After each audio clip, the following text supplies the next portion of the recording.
নমস্কার, আমি দেবপ্রসাদ গাইন চলে এলাম প্রত্যেক দিনের মতো। আজকেও আমরা কিছু সিএএ নিয়ে আলোচনা করার জন্যে এবং এই সিএএ সার্টিফিকেট দিয়ে কি কি সুবিধা এখন ভোগ করা যাচ্ছে বা উপভোগ করা যাচ্ছে, বা মানুষ এই সিএএ সার্টিফিকেট দিয়ে কি কি সুবিধাগুলো পাচ্ছে সে সম্পর্কে আলোচনা করব। কিভাবে সিএতে আবেদন করতে হবে সে সম্পর্কেও আলোচনা করব। তার আগে আমরা একটি প্রতিবেদন আপনাদের সামনে তুলে ধরব। সিটিজেনশিপ কারা, অর্থাৎ কারা ভারতের নাগরিক, সুপ্রিম কোর্টের পর্যবেক্ষণ আসার পরেই মুখ খুললেন জ্ঞানেশ কুমার।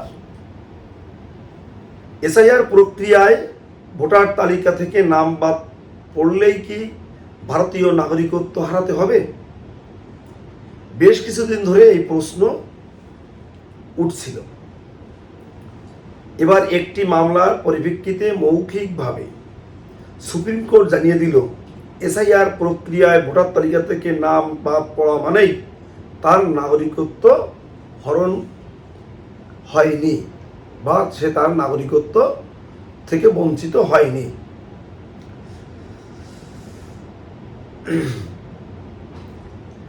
আর সুপ্রিম কোর্ট এই পর্যবেক্ষণের পরেই দেশের আসল নাগরিক কারা তাও একবার স্পষ্ট করেছেন মুখ্য নির্বাচন কমিশনার।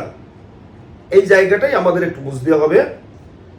কমিশনার জ্ঞানেশ কুমার তার স্পষ্ট বক্তব্যে বলেছেন, 1955 সালের ভারতীয় নাগরিকত্ব আইন অর্থাৎ ইন্ডিয়ান সিটিজেনশিপ অ্যাক্ট 1955 দেশের আসল নাগরিক নির্ধারণের একমাত্র আইনের ভিত্তি।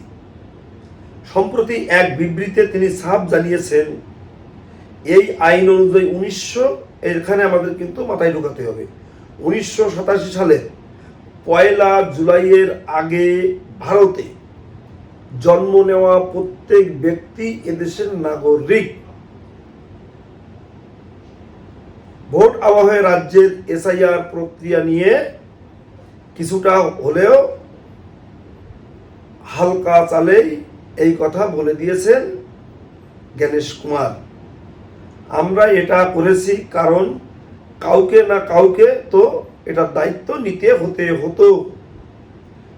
আর সেই কথা প্রসঙ্গে বলেন, থোড়া দিল চাহিয়ে জিগর চাহিয়ে। তবে এক্ষেত্রে সাধারণ মানুষের পূর্ণ সমর্থন ছিল, আর সেই কারণেই এই প্রক্রিয়া সম্পন্ন হয়েছে সেটা উল্লেখ করেন তিনি। এখন আপনারা অনেকেই ভাবতে পারেন, তাহলে আমার বাবা তো এত সালে আসলো, আসার পরে আমার এখানে জন্ম, তাহলে আমি এখানকার নাগরিক। আমার বাবা বাংলাদেশ থেকে এসেছিল, বা কেউ পাকিস্তান, কেউ আফগানিস্তান থেকে এসেছিল বাবা, তারপরে আপনার এখানে জন্ম হয়েছে, তাহলে বুঝি আপনি নাগরিক, যেহেতু 87 সালের যেটা বলছে। এটা কিন্তু ভাবার কোনো অবকাশ নেই যারা এই পাকিস্তান, আফগানিস্তান এবং বাংলাদেশ থেকে এসেছে। কারণ যদি আপনার মা বাবা বাংলাদেশি হয়ে থাকে তাহলে আপনি কিন্তু ভিনদেশী, এটা আপনাকে মাথায় রাখতে হবে। 1 জুলাই 1987 সালের আগে জন্ম, এই নির্দিষ্ট তারিখের আগে ভারতের মাটিতে যাদের জন্ম হয়েছে তারা প্রত্যেকেই জন্মসূত্রে বা বংশসূত্রে সরাসরিভাবে নাগরিকত্ব হিসাবে গণ্য হবে। 1 জুলাই 1987 থেকে 2রা ডিসেম্বর 2004 মধ্যে যাদের জন্ম হয়েছে, এই সময়ের মধ্যে ভারতে জন্ম হলে সংশ্লিষ্ট ব্যক্তির নিজের জন্ম শংসাপত্র পাশাপাশি তার পিতা অথবা মাতার যে কোনো একজনের বৈধ নাগরিকত্বর প্রমাণ দেখাতে হবে। বুঝলেন? 1987 তো কোট আনকোট হলো, কিন্তু আপনি জন্মগ্রহণ করেছেন 1987 ভিতরে, তাহলে আপনি নাগরিক। এই নাগরিকত্ব প্রমাণ করতে গেলে আপনার বাবা অথবা মা অর্থাৎ স্পাউস একজনকে ইন্ডিয়ান দেখাতেই হবে। তাহলে কিন্তু আপনি নাগরিকত্ব প্রমাণ করতে পারবেন না। 2রা ডিসেম্বর 2004 পরের জন্ম, এই তারিখ বা তার পরবর্তী সময়ে জন্মগ্রহণকারীর ক্ষেত্রে নিয়ম আরও কঠোর। নাগরিকত্ব প্রমাণের জন্য আবেদনকারী নিজের নথির পাশাপাশি পিতামাতার উভয়কেই ভারতীয় নাগরিকত্ব হতে হবে, তার উপযুক্ত প্রমাণপত্র জমা দিতে হবে। কি বুঝলেন? 2রা ডিসেম্বর 2004 পরে যদি আপনার জন্ম হয় তাহলে আপনার ক্ষেত্রে কিন্তু নিয়মটা অনেক কঠোর। নাগরিকত্ব প্রমাণের জন্য আপনার পিতা মাতা দুজনকেই কিন্তু ভারতীয় প্রমাণ দিতে হবে। এটা হচ্ছে মূল বক্তব্য। আপনারা অনেক সময় বলেন আমার জন্ম 87 আগে, তাহলে আমার কি সিএ করতে হবে? তাহলে তখন কিন্তু আপনাকে কি দেখাতে হবে? আপনার মা বা বাবা একজন ইন্ডিয়ান, স্পাউস ইন্ডিয়ান। আবার 2004 সালের পরে যাদের আছে তাদের জন্য এই নিয়মটা প্রচন্ড কঠিন। কি কঠিন? বাবা এবং মা, আপনার জন্য 2004 সালে পরে হতে পারে, কিন্তু আপনার বাবা এবং মা দুজনকেই ভারতীয় প্রমাণের একেবারে যোগ্য নথি দিতে হবে। তা না হলে আপনি কিন্তু ভারতীয় নাগরিক বলে গণ্য হবেন না। তাই আমাদের যে সমস্ত উদ্বাস্তু মানুষ যারা আছে তাদের অনেকের ছেলে মেয়ে এখন 2 কলম লেখাপড়া শিখেছে, তারা একটু বুঝতে শিখেছে, কেউ একটু চাকরি টাকরি করছে, সরকারি চাকরি। তো এই মতো অবস্থায় তারা কিন্তু নিজেদের একটু আপডেটেড পণ্ডিত ভাবে। তারা বলে এই তো আমি সরকারি চাকরি করি, এই করি, হেনা করি, সেনা করি, আমার করা লাগবে না, আমার জন্ম এত সালে এই কারণেই কিন্তু তারা আজকে যখন গুঁতো খাচ্ছে, কিসের জন্য গুঁতো খাচ্ছে? SC card, ST card, OBC card ধরে যখন একটু ঝাঁকা দিয়েছে না, তখন এই চাকরিজীবীরা সুর করে সিএ সেন্টারগুলোতে দৌড়াচ্ছে। চাকরিটা এখন বাঁচাতে হবে। এতদিন তো মাতব্বরের মতো কথাবার্তা বলেছি, এখন তোর মাতব্বরের মতো কথাবার্তা বললে কাজ হবে না। এসসি কার্ড দিয়ে, এসটি কার্ড, ওবিসি কার্ড দিয়ে চাকরি তো পেয়েছিলাম, নাম্বার তো কমই লেগেছিল। তাহলে এখন কি হবে? এখন আপনারাই অনুধাবন করুন, আপনারা অনুধাবন করুন। আবার দেখুন, মাথা আমার মাঝে মাঝে প্রচন্ড গরম হয়, তারপরেও আমি মাথা ঠান্ডা করেই কথা বলি। মানে যেই ফোন করবে তার বক্তব্য প্রথম যে সেই মা বাবার হাত ধরে কবে বাংলাদেশ থেকে আসলাম তা এখন আর মনে পড়ে না। আর মোটামুটি 12 আনা লোক নাকি মায়ের একেবারে এরকম কোলে উঠে এসেছিল, মায়ের কোলে। সেই মায়ের কোলে আমি শাড়ির আঁচলের এইরকম করে মা নিয়ে আইছিল। বাংলাদেশে কোথায় বাড়ি ঘর ছিল তাও জানি না, সে ঠিকানাও বলতে পারে না।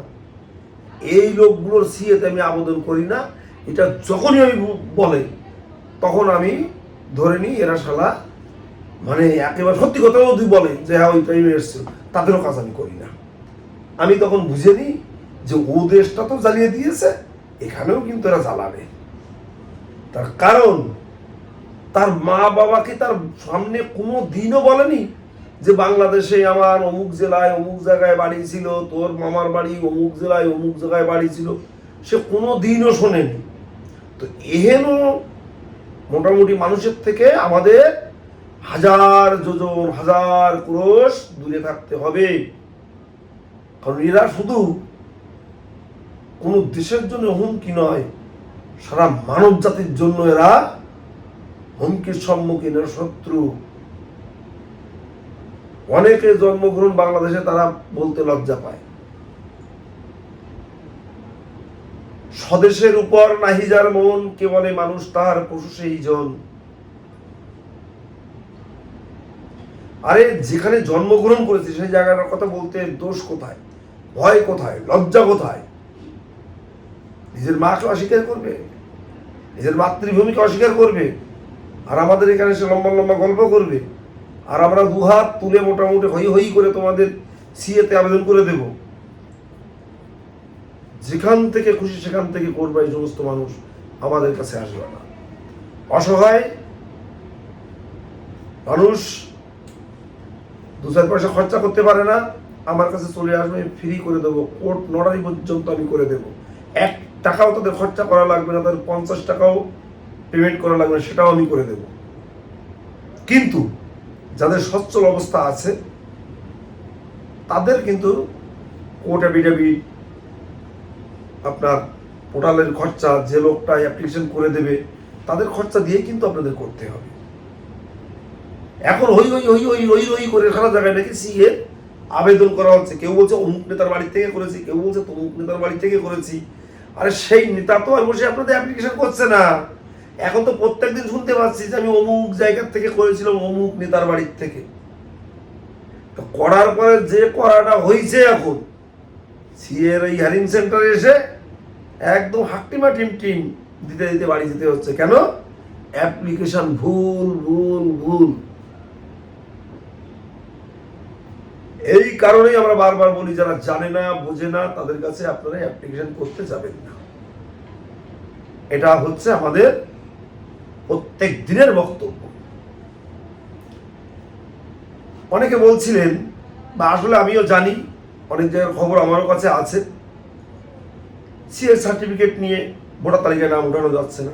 অনেক জায়গায় ভিডিওটা করছে, অনেক জায়গায় এখন চটি চাটছে, সে সমস্ত ভিডিওদের খোঁজ খবর নেওয়া হচ্ছে। অনেক বিএলওরা, ইআরওরা, তারা মূর্খ যেগুলো আছে, তারা নাকি নির্বাচন কমিশনের পোর্টালটাই পড়তে জানে না, যেখানে লেখা আছে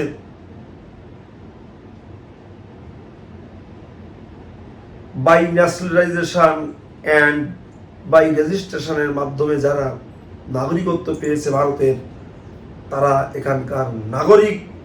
ভোটার তালিকায় নাম উঠানোর জন্য ওই সার্টিফিকেটটাই একটা বৈধ শক্তপোক্ত নথি।